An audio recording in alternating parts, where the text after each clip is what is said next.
Shalom, Shalom, Ha! E você responde aí, Baruch Hashem, porque só Ele, o Santo, Bendito, o Eterno, é que pode nos dar a verdadeira paz. E também é óbvio um Shabbat Shalom para você, porque nós estamos no início de Shabbat, o dia que o Eterno assim escolheu e determinou nos seus mandamentos para que todo ser humano celebrasse o grande Criador, o Eterno, Todo-Poderoso que criou todo o cosmos. Shabbat Shalom! Hoje eu quero convidar você para nós conversarmos sobre o Evangelho. Não é evangelhos, é no singular Evangelho. Eu quero falar com você sobre o verdadeiro Evangelho. Opa, calma aí, Eliarro. Que história é essa de verdadeiro Evangelho? Se, pela lógica racional, se eu quero falar do Evangelho verdadeiro, é porque tem o Evangelho que não é verdadeiro, que é falso. Você sabia que tem um Evangelho que ele é deturpado, que ele foi mudado, que ele é falso? Não é o Evangelho de Yehoshua HaMashiach, de Jesus o Cristo? Aí você vai me falar, não, eu não acredito, eu nunca ouvi falar sobre isso.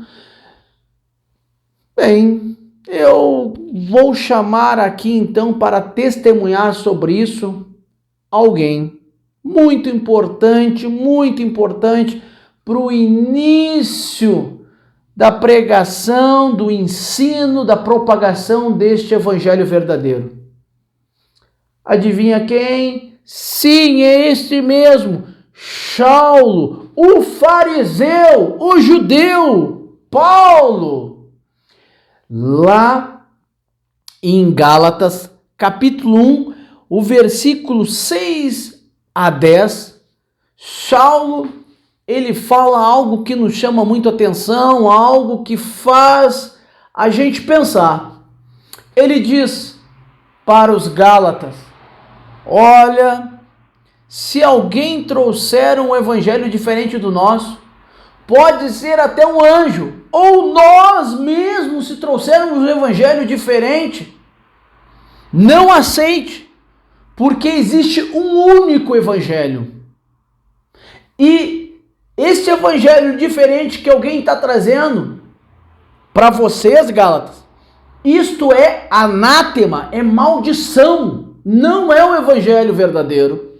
Se não é o evangelho verdadeiro, então é anátema, é maldição. E também nós temos um escrito que nós temos que comentar, que é muito importante, que está lá na segunda carta, segunda epístola, segunda carta, as cartas universais, né? Segunda epístola, segunda carta de João, no versículo 7 ao 11. No versículo 7 ao 11, aonde o Hanan, discípulo e depois apóstolo de Yehoshua HaMashiach, ele diz: estão trazendo um evangelho, uma doutrina, um ensinamento de Yehoshua diferente. Algo que está fora do que Yehoshua ensinou. Estes são o anticristo. Uau, para aí, anticristo? No primeiro século? Anticristo? No tempo de Yohanan, o apóstolo? Como assim? Veja bem, então, que tem... Eu quero abrir um parênteses, agora vou ter que abrir um parênteses. Existem algumas escolas escolas escatológicas, de interpretações a respeito dos acontecimentos do fim dos tempos, até mesmo falando sobre os sinais a respeito da vinda de Yehoshua. E uma dessas principais escolas é o dispensacionalismo, aonde ele fala que o anticristo, ele é um homem que surgirá e governará todas as nações, e então vai pedir uma certa adoração e depois vai entrar em guerra contra Israel, os judeus, e daí que Yehoshua vai se manifestar, o Machá vai se manifestar. Não, para aí. Preste atenção. Eu estou chamando sua atenção não porque eu estou falando, mas porque Yohanan, o apóstolo, falou que o anticristo já estava no meio da igreja, já estava no meio dos seguidores de Yehoshua lá no século I. Ele diz claramente: estes são o anticristo. Tem algumas traduções que tentam deturpar esse ensinamento de Yohanan, dizendo que o espírito do anticristo está... Não é o espírito. Ele está dizendo claramente nos originais, é isto, que o anticristo já está no meio do povo do Eterno, no meio dos seguidores de Yehoshua, porque esses anticristos, é interesse deles deturpar os ensinamentos de Yehoshua. Uau! E o Yohanan, ele não fica só por aqui. Se você ler, você vai ver que inclusive ele diz o seguinte: não cumprimente esses que mudaram o evangelho, os ensinamentos, a doutrina de Yehoshua. Não cumprimentem, nem recebam ele em vossas casas, porque se vocês fizerem assim, vocês estão cooperando com as obras más, as obras malignas desse. Uau! Se você seguir, se você entrar em comunhão, então, com aqueles que estão deturpando o santo evangelho de Yehoshua, você então está ligado a eles, está cooperando com esta obra. É isso que o Yohanan está falando. E agora eu pergunto para você, vamos usar a nossa razão, a nossa lógica, vamos pensar. Se no tempo de Paulo, o apóstolo, no tempo de João, o apóstolo, já existia deturpação do evangelho, será que hoje nós não temos um evangelho também deturpado? Vamos lá, vamos ler a respeito do evangelho de Yehoshua, o Ramachá. E eu quero convidar você para nós lermos lá em Marcos, capítulo 1, e nós vamos ler do versículo 14 até o versículo 15. Vamos ler só 14 e 15 e nós vamos saber qual é o evangelho que Yehoshua pregava. Por que Marcos? Eu falei já em muitos vídeos, existe uma ciência muito importante, inclusive no vídeo passado nós falamos muito sobre essa ciência, que é a crítica textual, e hoje se sabe que o primeiro evangelho que foi escrito foi o evangelho de Marcos. Depois, Lucas e Mateus usaram como base o evangelho de Marcos. E nós temos um quarto evangelho, que esses três evangelhos são chamados de evangelhos sinóticos. Depois nós temos um quarto evangelho, que é o evangelho de João. Este evangelho de João, eu tenho que falar, é um evangelho completamente diferente dos três, completamente diferente. Muda drasticamente. Mas o evangelho que tem a primazia, o evangelho que os críticos textuais dizem, olha, qualquer estudo é importante você se iniciar por Marcos e de Marcos fazer a sua base para comparar com os demais evangelhos. É isso que nós estamos fazendo. Nós estamos pegando o evangelho de Marcos e vamos ler o que lá em Marcos está escrito sobre o evangelho de Yehoshua. Leiamos então o que Marcos escreveu sobre o ensino, a declaração do evangelho de Yehoshua. Marcos 1, 14 e 15 diz, eu estou usando a tradução da Jerusalém. Depois que João foi preso, veio Jesus para a Galileia proclamar o evangelho de Deus. Opa! O evangelho de quem? O evangelho de Jesus, é óbvio. Não, ele não falou isso. O evangelho da igreja. Não, ele não falou isso. O evangelho de quem, então? O evangelho de Deus. Opa! Nós já temos uma mudança muito clara aqui. O evangelho de Deus. Veja bem que evangelho é esse, preste atenção. Cumpriu-se o tempo e o reino de Deus está próximo. Arrependei-vos e crede no Evangelho. Para aí! Olha o Evangelho que Josué estava pregando. Cumpriu-se o tempo. E o reino de Deus está próximo. Arrependei-vos e crede no Evangelho. Cumpriu-se o tempo e o reino de Deus está próximo. Que tempo? Que reino? E arrepender do quê? São perguntas lógicas que você tem que fazer. Primeiro, o tempo. Que tempo é este?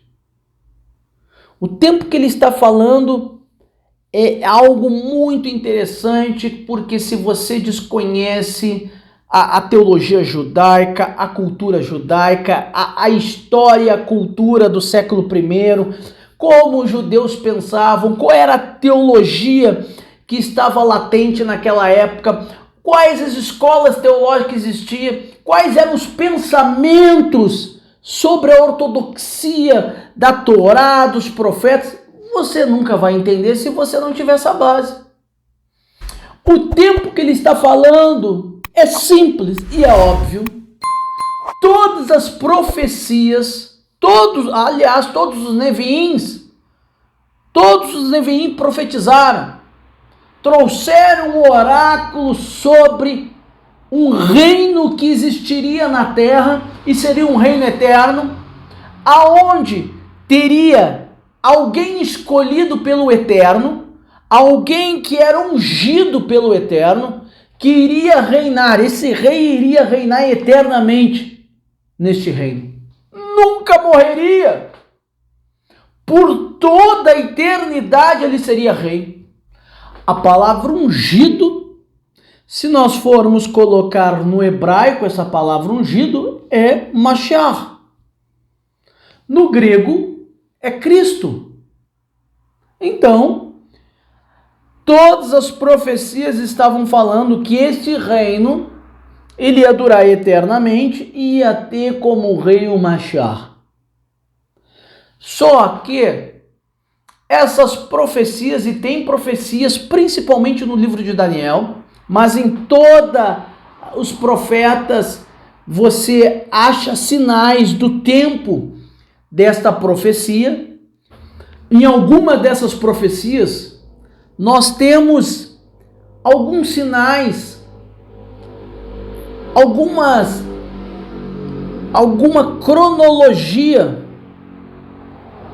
ali contida sobre a consumação deste reino, o início deste reino, principalmente em Daniel. Mas existe um grande problema, e o grande problema para o judeu, para o sábio naquela época, era simples. Aquele que estava inspirando a profecia, eu estou falando do Eterno, do Ruach Kadosh, o Espírito Santo, o Espírito do Eterno Todo-Poderoso, ele é atemporal. O que significa isso? Ele está acima do tempo, ele não tem tempo. Para ele um dia como 1000 anos como um dia. Então, para nós que somos temporais, nós nem conseguimos pensar num ser transcendente que vive acima do tempo. Então é como se o Eterno estivesse falando de algo que demoraria 2000 anos, 3000 anos, mas é como se estivesse acontecendo. Você consegue me entender? E era necessário uma marcação de tempo, uma referência para se contar, para se colocar aqueles cálculos que existe hoje, inclusive se chama isso de Torá Hassod, a Torá oculta. Pegar esses cálculos que estão lá e fazer e colocar nessa demarcação de tempo para poder calcular de forma correta, porque, novamente eu falo, o Eterno é atemporal. E nós, como criaturas limitadas e temporais, precisamos dessa marcação de tempo para ter esta noção. E por isso que o Josué, ele declara, veja bem, Cumpriu-se o tempo, ou seja, a marcação é agora.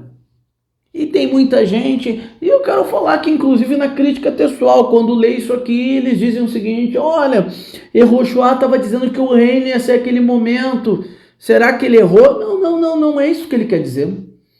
Reis por não conhecer as escrituras sagradas. Yehoshua já falou isso aí para alguns líderes religiosos na época. Ele está falando da marcação do tempo. Cumpriu-se o tempo. Agora vocês podem calcular as marcações de tempo, porque o tempo é agora, o sinal é agora. Eu estou aqui. Eu, como Ben Yosef, como o Mashiach que vai sofrer, como servo sofredor, como aquele que vai ser humilhado, mas eu estou aqui para proclamar a marcação do tempo e o evangelho do eterno, o evangelho do Deus Todo-Poderoso. Que evangelho é esse? Que o reino de Deus sobre a terra está próximo. Agora o reino pode ser contado, agora o reino pode ser esperado, porque ele está muito próximo. Uau, que magnífico. E arrepender do quê? Na realidade, a palavra que Yehoshua deve ter usado neste momento, quando ele proclamou esse evangelho, não foi arrependimento. A palavra usada foi no hebraico, possivelmente foi techuvá. Techuvá, o que é techuvá? Techuvá é o ato de retornar para os mandamentos do Eterno, para a prática da lei do Eterno. Nós podemos usar a palavra arrependimento, mas é muito maior do que isso. É você entender que você estava num caminho errado e agora você tem que retornar para esse caminho em ações. Você tem que obedecer à lei do Todo-Poderoso. É isso que Yehoshua estava pregando neste momento. O arrependimento era techuvá. Se você pegar aí o mestre Google, botar no Google techuvá, você vai entender o que eu estou falando. Agora, eu pergunto, será que esse evangelho que está aqui em Marcos era pregado na igreja primitiva, no tempo dos apóstolos? Será que eles pregavam esse evangelho? Nós temos um apóstolo que que as pessoas, por desconhecer a ortodoxia correta de Yehoshua, por desconhecer a ortodoxia do judaísmo, acabam falando que este apóstolo, ele ensinou até mesmo a anular a lei. Que absurdo falar algo dessa espécie. São guias cegos. E eu quero trazer o ensinamento desse apóstolo. O apóstolo que é recém nós falamos, Saulo, o fariseu, está lá em Atos dos Apóstolos, capítulo 17, versículo 24 até o versículo 31. Vamos ler então o evangelho que Paulo, o judeu, Saulo, o judeu, ele ensinava. O Deus que fez o mundo e tudo que nele existe, o Senhor do céu e da terra, não habita em templos feitos por mãos humanas. Veja bem. Olha, você está ouvindo o que eu estou lendo aqui? Paulo declarando no seu evangelho que o Eterno, que fez o mundo, o Senhor do céu e da terra, não habita em templos feitos por mãos humanas. Então,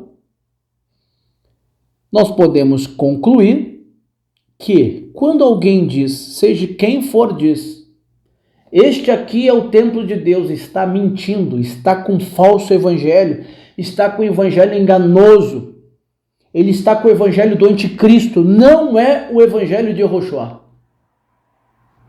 Vamos continuar. Também não é servido por mãos humanas, como se precisasse de alguma coisa. Ele que a todos dá a vida, respiração e tudo mais. Veja bem, Paulo ele está falando que esse Senhor, o Criador de todas as coisas, o Eterno, Todo-Poderoso, ele não é servido por mãos humanas porque ele não precisa de nada. Então, se alguém falar para você que Deus está pedindo alguma coisa material em troca do seu agir, do seu poder, da sua glória, da sua misericórdia, da sua bondade, da sua caridade sobre a sua vida, é o evangelho do anticristo. Seja o que for. Se alguém disser que Deus precisa de 10% do seu salário, é o evangelho do anticristo. Não é o evangelho de Yeshua. É momento da gente se acordar. Por quê? Porque o reino de Deus está próximo. Baruch Rabá Beshem Adonai, bendito és Yehoshua Hamashá, que vem em nome de Adonai. Vamos continuar lendo, por favor. De um só, ele fez toda a raça humana para habitar sobre toda a face da terra, fixando os tempos anteriormente determinados e os limites de seu habitar. Tudo isso para que procurassem a divindade. E mesmo se as apalpadelas se esforçassem por encontrá-la, embora não esteja longe de cada um de nós, pois nele vivemos, nos movemos e existimos, como alguns dos vossos, aliás, já disseram, porque somos também de sua raça. Percebam só a visão transcendente aqui de Saulo, o fariseu, a respeito do eterno. Só eu quero dizer para você algo muito importante. Só no século XII nós ouvimos alguém falar sobre essa visão magnífica do apóstolo Paulo. Quando Rabi Moshe Ben Maimonides, no século XII, um grande sábio judeu, um dos maiores sábios judeus, inclusive toda a fé judaica está baseada nos 13 princípios de fé de Maimonides. É um sábio extremamente respeitado em Israel por qualquer judeu religioso.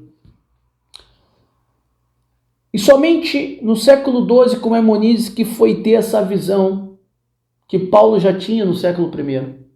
Aonde ele fala aqui que, veja bem, pois nele vivemos, nos movemos e existimos. Nele vivemos, nos movemos e existimos. Sabe o que Paulo está falando aqui? Diferente do que se pensava, que o eterno estava contido no universo e o universo era eterno, ele está falando aqui, não, o eterno não está contido no universo. O universo, o cosmo todo está contido no eterno. E todo o cosmo, todo o universo só se mantém pelo o eterno todo-poderoso. Olha a visão magnífica do apóstolo Paulo a respeito do eterno todo-poderoso, o único bendito. Vamos continuar, por favor. Ora, se nós somos de raça divina, não podemos pensar que a divindade seja semelhante a ouro, a prata ou a pedra, a uma escultura da arte, engenho humanos. Ressaltando aqui, Paulo, ele tem uma visão dentro da ortodoxia judaica que o eterno não tem forma. É pueril, é infantil alguém acreditar que o eterno, todo-poderoso, ele tem forma. Veja bem, nós estamos falando daquele que está em todos os lugares ao mesmo tempo, porque ele é onipresente, aquele que é todo poderoso e nada resiste ao seu poder, porque ele é onipotente. Aquele que conhece todas as coisas, todas as ciências e agora conhece o seu pensamento, o seu coração, porque ele é onisciente. Como você acha que este todo-poderoso, transcendente, vai ter uma forma, e como Paulo está falando, uma forma humana, uma forma que alguém pudesse fazer? É impossível, é algo impensável. Vamos continuar. Por isso, não levando em conta o tempo da ignorância, Deus agora notifica aos homens que todos, em toda parte, se arrependam. Olha de novo o arrependimento, de novo a techuvá. Porque ele fixou um dia no qual julgará o mundo com justiça por meio do homem a quem designou, dando-lhe crédito diante de todos, ao ressuscitá-lo dentre os mortos. Paulo, ele ensinando o evangelho de Yehoshua, ele levanta e ensina sobre o Deus Todo-Poderoso, sobre o Criador de todas as coisas, sobre aquele que é eterno, transcendente, aquele que todos nós, o universo todo habita. E é através dele que nós vivemos, que o universo hoje existe, é por meio dele. E depois ele fala sobre um julgamento, sobre um dia que este eterno, todo-poderoso escolheu para julgar a humanidade. E fala também, veja bem, preste muita atenção, leia na sua Bíblia, que ele escolheu um homem. Paulo diz que ele não escolheu um Deus, ele escolheu um homem, que no qual confirmou diante de todos, porque o Eterno, este Criador de todas as coisas, o ressuscitou dos mortos. Ele está falando aqui de Yehoshua, o Ramachal, Gadol Melech, o grande rei que há de reinar eternamente. Você está entendendo qual é o verdadeiro evangelho? E eu quero convidar você agora, por último, Apocalipse 14, eu quero que você leia comigo versículos 6 e 7. Vamos ler. Vi depois outro anjo que voava no meio do céu com o evangelho eterno. Evangelho eterno. É isso mesmo que está escrito aí na sua Bíblia? Evangelho eterno. Você sabe por que é evangelho eterno? Primeiro, a palavra evangelho, como você deve saber, essa palavra ela vem do grego. Ela sofreu alterações do latim para chegar para o português. Mas a palavra no hebraico é bessorá. E o que significa essa palavra evangelho? O significado original dessa palavra é boa notícia, uma informação boa que a gente recebe. E aqui ele está falando que é uma informação, uma notícia eterna. Eterna é que sempre existiu. Você está me entendendo? Ele não é eterno a partir do século I, quando Yehoshua esteve na Terra. Não.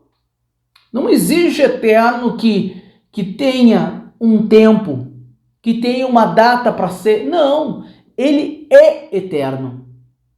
Você está me entendendo? O evangelho eterno. Por que é eterno? Sabe por que ele é eterno? Porque esse evangelho, ele foi proclamado pelos patriarcas. Esse evangelho, todos os profetas, como eu já disse, proclamaram esse evangelho. Este evangelho, depois, ele foi confirmado por Yehoshua, mas ele declara, como nós falamos ali no início em Marcos, ele declara que o tempo se cumpriu, agora o momento do reino do Eterno vir sobre a terra. mas é o evangelho que sempre foi proclamado. Sempre. Inclusive os salmos proclamam esse evangelho. O evangelho do reino.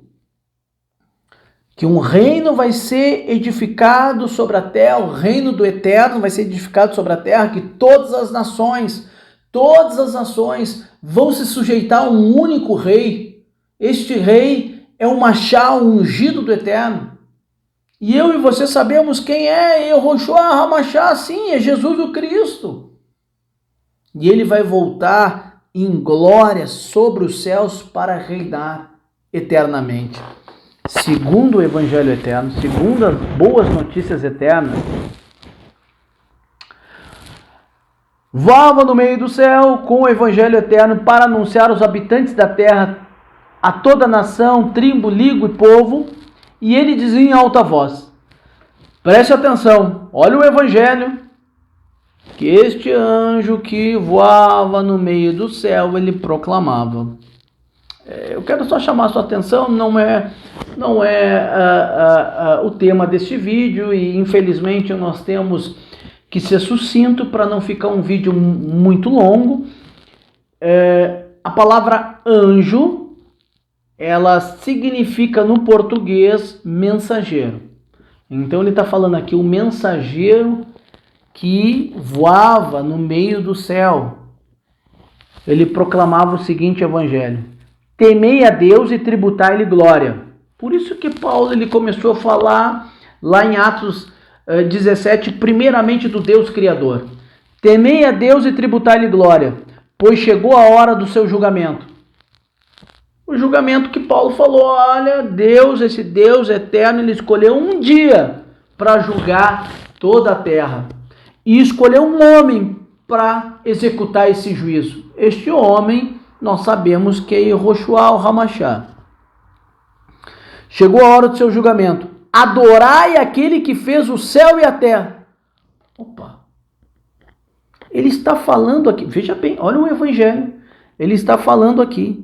Temei a Deus e tributai-lhe glória, pois chegou a hora do seu julgamento. Adorai aquele que fez o céu e a terra, o mar e as fontes.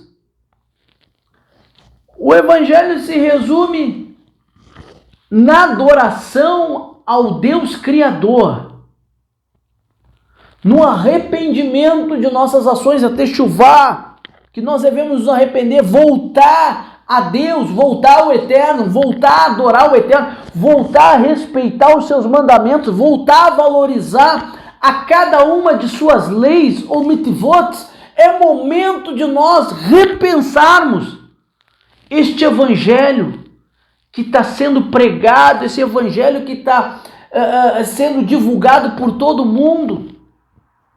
Aí você vai me dizer, mas é tanta gente que acredita nesse evangelho que diz, porque o evangelho que eu ouço pregar é isso. Olha, Jesus vai mudar a tua vida, Jesus ele quer te transformar, Jesus quer te dar um emprego novo, Jesus quer te tirar do vício, Jesus quer te dar um carro novo, Jesus vai... Não é esse o evangelho de Yehoshua, nunca foi. Se não é o evangelho de Yehoshua, se não é ensinamento de Yehoshua, o que é? E o Hanão, o apóstolo, João, o apóstolo, já falou, é o anticristo, é o evangelho do anticristo. Paulo falou que é maldição, se afasta desse evangelho, porque é maldição, é o evangelho do anticristo. Então nós precisamos entender que o verdadeiro evangelho é este, que nós devemos adorar o Deus Todo-Poderoso, devemos honrar o Criador de todo o cosmos, devemos cultuar o Deus eterno e todo-poderoso e crer que o dia do julgamento sobre toda a terra está próximo e que aquele que vai vir para julgar é Yehoshua HaMashá, o Gadomeler, aquele que vai julgar toda a terra e vai reinar no reino santo do Eterno, eternamente, todas as nações terão que se prostrar diante do grande, eterno, todo-poderoso, único Deus e honrar o grande rei, o escolhido do Eterno, Yehoshua HaMashiach, o Gadol Melech, o grande rei. Um Shabbat Shalom para você. Que o Eterno vos abençoe.